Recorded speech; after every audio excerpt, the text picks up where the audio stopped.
सभी व्यूअर्स को सुरेश स्वदेशी का नमस्कार। आज का जो वीडियो मैंने बनाया है वो बनाया है NCERT syllabus class 8 book geography chapter 1 resources अर्थात संसाधन। तो इस चैप्टर में जो जानकारी दी गई है वो बेसिकली रिसोर्सेज जो कि नेचुरल हैं, मैन मेड हो सकते हैं, उनके बारे में जानकारी है, उनका कैसे कंजर्वेशन किया जाना चाहिए, उनकी कौन कौन सी टाइप्स हैं, कौन कौन सी उनका डिवीजन किया जाता है। इन सभी बातों के बारे में जो सामान्य जानकारी है, जनरल इंफॉर्मेशन है, वो इस चैप्टर में दी गई है। सो आई थिंक कि आप लोग इसको ध्यान से देखेंगे और अपना फायदा करने का प्रयास करेंगे। So let's begin. Any substance, living being or service that has utility, it can help us, that means can help us in any possible way, said to be a resource. तो सबसे पहले हम बात कर रहे हैं कि रिसोर्स कहेंगे किसको। तो यहाँ पर कोई भी तत्व जो प्रकृति में, नेचर में पाया जाता है, चाहे वो लिविंग बीइंग हो, चाहे वो कोई सर्विस हो, जो कि जिसकी यूटिलिटी होती है, जिसकी क्या होती है, यूटिलिटी। और यूटिलिटी क्या होती है? Utility means what makes an object और सब्सटेंस रिसोर्स। ये यूटिलिटी ही है जो किसी भी सब्सटेंस या मैटर को रिसोर्स के रूप में डेवलप करती है। तो ये जो सब्सटेंसेज हैं जिनकी यूटिलिटी होती है वो रिसोर्स कहलाते हैं। A resource is some value. तो हम पहले बात कर रहे थे कि उसकी पहले तो कोई यूटिलिटी होती है और जो सेकंड जो उसके जो कैरेक्टरिस्टिक है वो है उसकी वैल्यू, कि उसकी कोई वैल्यू भी होती है। The value can be associated with money. अब ये जो वैल्यू है उसका जो मूल्य कीमत है वो पैसे में भी हो सकती है, और जस्ट मेंटल सेटिस्फेक्शन, या फिर वो एक मानसिक संतोष या मानसिक संतुष्टि का भी स्तर हो सकता है। जब आप लोगों को लगता है, जैसे कोई ब्यूटीफुल पेंटिंग देखते हैं या सीनरी देखते हैं और आपको अच्छा लगता है और आप रिएक्ट भी करते हैं कि कितना सुंदर है, बड़ा सुकून मिल रहा है, तो ये जो सुकून देने वाली स्थिति है इसे मेंटल सेटिस्फेक्शन में कहते हैं। तो ये भी उस चीज का, उस मैटर का, उस रिसोर्स का वैल्यू है। तो उसकी वैल्यू होती है, चाहे वो मॉनेटरी वैल्यू हो अर्थात पैसे से रिलेटेड वैल्यू हो, चाहे मेंटल सेटिस्फेक्शन से रिलेटेड हो, उसकी वैल्यू होती है। Examples of resources include books, stationery material, clothes, utensils, furniture, teachers, school, rivers, water, electricity and so on। एक बहुत बड़ी लिस्ट हम बना सकते हैं इन रिसोर्सेज की। तो ये सारी चीजें इसमें इंक्लूड होती हैं। The economic value of A resource में चेंज विद टाइम। अब किस रिसोर्स की कितनी वैल्यू होगी और खास करके उसकी मॉनेटरी वैल्यू जो है, उसकी वैल्यू जो मनी में होती है वो क्या हो सकती है, तो ये वक्त के हिसाब से, टाइम के हिसाब से चेंज होती रहती है। A substance may or may not be resource depending on our knowledge। कोई भी सब्सटेंस जो है वो रिसोर्स भी हो सकता है और रिसोर्स नहीं भी हो सकता है। ये बात इस बात पर डिपेंड करती है कि आप उस रिसोर्स को लेके आपकी नॉलेज कैसी है, उस सब्सटेंस को लेके आपकी नॉलेज कैसी है। तो अगर हमें जानकारी होती है, जैसे आयरन का इन्वेंशन जो डिस्कवरी हुई उससे पहले आयरन का यूज नहीं जानते थे, तो आयरन एक रिसोर्स नहीं था। ऐसे ह्यूमन बींग्स को नॉर्मली एक एनिमल लाइफ जो जी रहे थे उस समय तक उसका नहीं पता था। जब उसको स्किल किया गया, उसको पॉलिश किया गया, तो वो अब एक रिसोर्स के रूप में ह्यूमन रिसोर्स माना जाता है। इसी तरीके से वुड जो है, जब उसके यूजेस फाइंड आउट किए गए, हमारी नॉलेज इंप्रूव हुई कि ये इन यूजेस में काम में ली जा सकती है, तो वो रिसोर्स के रूप में डेवलप हुई। If we do not know how to write with a pen, then certainly the pen is no utility for us। तो सीधी सी एग्जाम्पल है कि अगर हमें पेन का यूज नहीं पता तो पेन हमारे लिए कोई यूटिलिटी नहीं रख सकता और वो रिसोर्स नहीं है। So in this case the pen is not a resource। However, for those who know how to use a pen, it's a resource। So technology, ideas, knowledge, inventions, discoveries, etc. make a substance a resource। तो हम ये कह सकते हैं कि जब तक आप उसके बारे में नॉलेज नहीं रखते हैं तो वो आपके लिए रिसोर्स नहीं है। और टेक्नोलॉजी जो है, वो आइडियाज जो हैं, नॉलेज हैं, इन्वेंशंस हैं, डिस्कवरीज हैं, ये सभी सब्सटेंसेस को रिसोर्स में कन्वर्ट करती हैं। टाइम में also be A factor involve in making a substance resource. Time का भी बड़ा रोल होता है किसी भी सब्सटेंस को रिसोर्स के रूप में डेवलप करना। Water has always been there but its utility to manufacture electricity was not always known. अब आप देखिए, पानी तो शुरुआत से, पृथ्वी के स्टार्टिंग से लगभग, जब से पहले पानी आया उसके बाद जो है लाइफ अर्थ के ऊपर आई तो तब से ही था, बट हमें इससे भी हम इलेक्ट्रिसिटी बना सकते हैं ये हमें नहीं पता था। तो इसको बाद में एक और इसके रिसोर्स के रूप में डेवलप हुआ जब हमको ये जानकारी हुई। Human beings are important resources because their ideas, knowledge and skills lead to the creation of new resources. और human beings को भी अब एक रिसोर्स के रूप में माना जाता है बिकॉज उनके आइडियाज, उनकी नॉलेज, उनकी स्किल्स जो हैं वो नए रिसोर्सेज को डेवलप करने में काम आती है। On the basis of level of development of resource, a natural resource can be actual or potential. An actual resource is one which is used currently. अब रिसोर्सेज की भी कैटेगरीज डिवाइड की गई हैं जिनका हम आगे भी देखेंगे। बेसिकली हम उनका इंट्रो यहाँ देख रहे हैं, परिचय, कि कोई भी डेवलपमेंट ऑफ रिसोर्स है वो नेचुरल रिसोर्स जो है वो एक्चुअल, अब डेवलपमेंट पे डिपेंड करता है, basis of level of development पे जो हम इसको कैटेगरी करते हैं, इसको डिवाइड करते हैं, डिवीजन करते हैं। तो ये नेचुरल रिसोर्स जो है एक्चुअल भी हो सकता है और पोटेंशियल। एक्चुअल का मीन्स जो अभी वर्तमान में रूप में यूज हो रहा है, प्रेजेंट टाइम में यूज हो रहा है, we know their quantity, उनके बारे में हमें पता होता है। Examples are coal deposits. Potential resource कौन सा होता है? इज वन whose यूटिलिटी, और जिसकी यूटिलिटी हमें नहीं पता है एट प्रेजेंट, बट जो है कि बाद में कभी उसका यूज होगा तो उसकी फ्यूचर में उसका यूज हो सकता है, तो वो पोटेंशियल नेचुरल रिसोर्सेज हैं। It means that it has the potential to have utility. इसका अर्थ ये होता है कि हम उनको पोटेंशियल मान के चलते हैं कि फ्यूचर में जाके यूज हो सकते हैं और इनकी यूटिलिटी होगी, तो वो पोटेंशियल रिसोर्सेज हैं। Although it does not have any today, आज तो उसकी नहीं है। एग्जांपल जो है uranium deposits in Ladakh etcetera, तो ये हमारे लिए पोटेंशियल नेचुरल रिसोर्स है। ह्यूमन रिसोर्सेज हैं, उनमें हम जो है टीचर, डॉक्टर, कारपेंटर, कॉबलर, आजकल तो बहुत सारी टाइप्स आती है, वो सभी रिसोर्सेज हैं। अब रिसोर्सेज के जो टाइप्स हैं उनका डिवीजन हम यहाँ देख लेते हैं। ये थ्री कैटेगरी जो है, थ्री टाइप्स हैं इसकी major: natural resources, man made resources and human resources.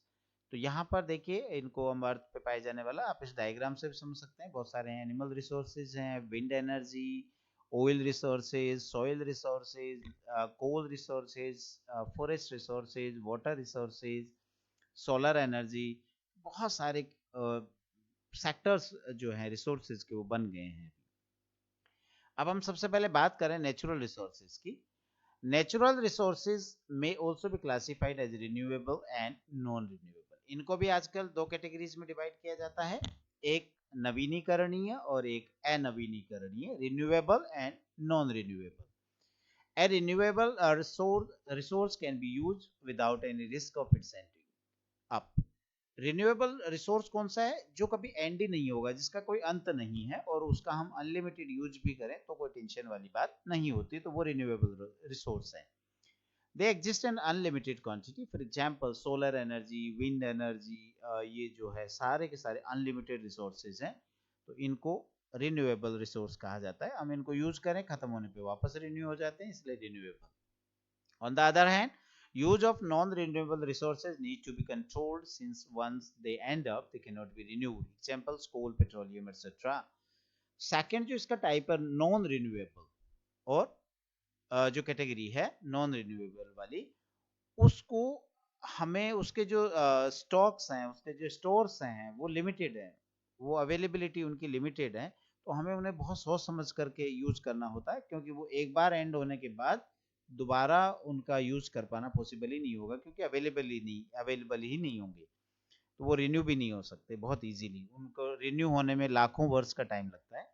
ऐसे जो रिसोर्सेज हैं जैसे कोल है, पेट्रोलियम है, like that. The resources which are drawn from nature and used without much modification are known as natural resources. ये natural resources कौन है? जो नेचर से हमें मिले और जिनका हमें कोई ज़्यादा चेंजेस नहीं करने और नेचुरली हम वैसे यूज करते हैं, ये नेचुरल रिसोर्सेज है।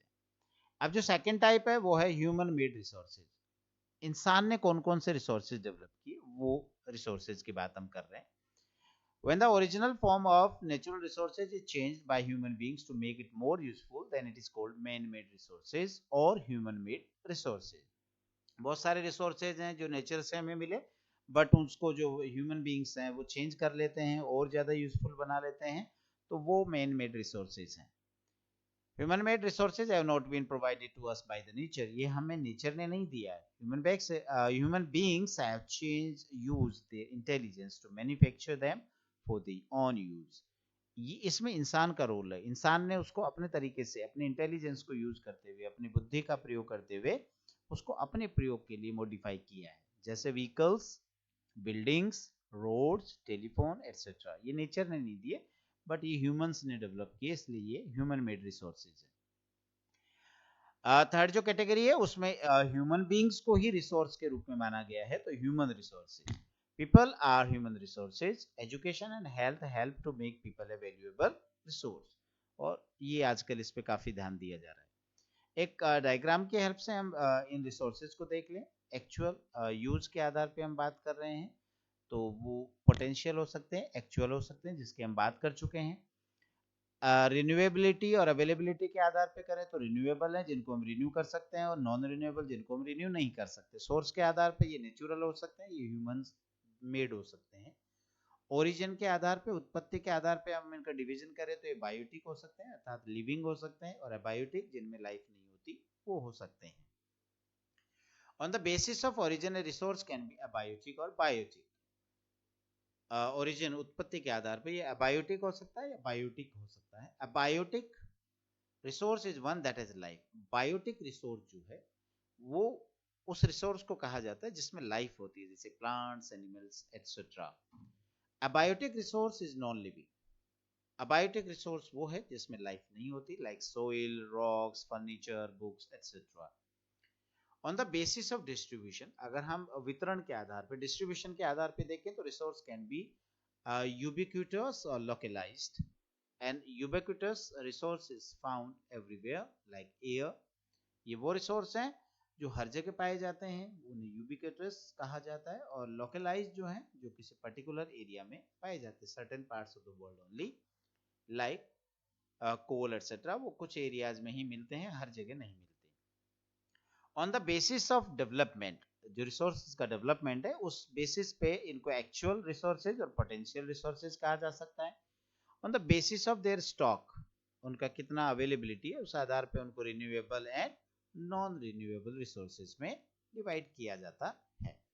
इनके डेफिनेशन को आप और देख सकते हैं, इनको डिटेल्ड जो इन्फॉर्मेशन है वो हम देख सकते हैं। Actual resources are those resources whose quantity is known, जिसकी मात्रा हमें पता है, क्वांटिटी हमें पता है। जैसे कि rich deposits of coal in rural region of Germany, dark soils of Deccan plateau in Maharashtra, इनके बारे में हमें पता है, और ये एक्चुअल रिसोर्सेज हैं।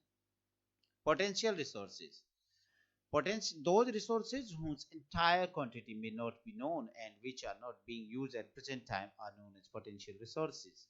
ये वो रिसोर्सेज है जिनकी पूरी मात्रा, कितनी क्वांटिटी है वो हमें नहीं पता, और जो प्रेजेंट टाइम में यूज भी नहीं हो रहे हैं उन्हें पोटेंशियल रिसोर्सेज कहा जाता है। जैसे लद्दाख में यूरेनियम है, वो पोटेंशियल रिसोर्स के एग्जाम्पल है। Abiotic and biotic, abiotic non living है, और बायोटिक जो है वो लिविंग है, जिसकी हम बात कर चुके हैं। यूबिक्विटस एंड लोकलाइज्ड रिसोर्सेज की हम बात कर चुके हैं, जो सब जगह अवेलेबल है वो यूबिक्विटस है, और जो किसी पर्टिकुलर एरिया में होते हैं जैसे कॉपर, आयरन और एटसेट्रा हैं, वो लोकलाइज्ड रिसोर्सेज हैं। रिन्यूएबल रिसोर्सेज जो हैं जिनको रिन्यू किया जा सकता है, रिप्लेनिश किया जाता है, जैसे सोलर एंड विंड एनर्जी, अर्थात सौर ऊर्जा और पवन ऊर्जा। नॉन रिन्यूएबल रिसोर्सेज वो हैं जिनको रिन्यू नहीं किया जा सकता, एक बार खत्म होने के बाद, एक बार एग्जॉस्ट होने के बाद, और उनको वापस रिन्यू होने में हजारों लाखों साल का टाइम लग जाता है, जैसे कोल, पेट्रोल एटसेट्रा। अब जो बात है कि इन रिसोर्सेज को कंजर्व करना, इनका संरक्षण करना बहुत ही जरूरी है, तो उसके लिए हमें क्या करना है, कंजर्वेशन क्या कहा जाता है वो देख लेते हैं। We have to conserve the resources, otherwise non-renewable resources will get exhausted and people will face a shortage of food and shelter। जो नॉन रिन्यूएबल रिसोर्सेज है, अनवीनीकरणीय रिसोर्सेज, स्रोत है, संसाधन है, उनका हमें संरक्षण करना बहुत जरूरी है, नहीं तो वो एक बार एग्जॉस्ट हो गए, एक बार खत्म हो गए, तो फिर फूड और शेल्टर की प्रॉब्लम इतनी बड़ी हो जाएगी कि हम उसको पूरा नहीं कर पाएंगे। ह्यूमन रिसोर्स डेवलपमेंट रेफर्स, एक नया टर्म है जो ह्यूमन रिसोर्स डेवलपमेंट है, जो आजकल काफी पॉपुलर है, कि लोगों की स्किल्स को डेवलप किया जाए, उनके हेल्थ को डेवलप किया जाए, ताकि वो बहुत एक लंबे टाइम तक जो है एक रिसोर्स के रूप में काम आते रहे। तो ये भी बड़ा चल रहा है। Resource conservation is the concept. अब इस रिसोर्स कंजर्वेशन की बात कर रहे हैं तो एक कंसेप्ट ऐसा है जिसमें रिसोर्सेज को केयरफुली यूज करना है, बहुत सावधानी से यूज करना है ताकि वो बहुत जल्दी खत्म ना हो जाए। मीन्स हमें जितना आवश्यक हो उतना यूज करें, वही रिसोर्स कंजर्वेशन है।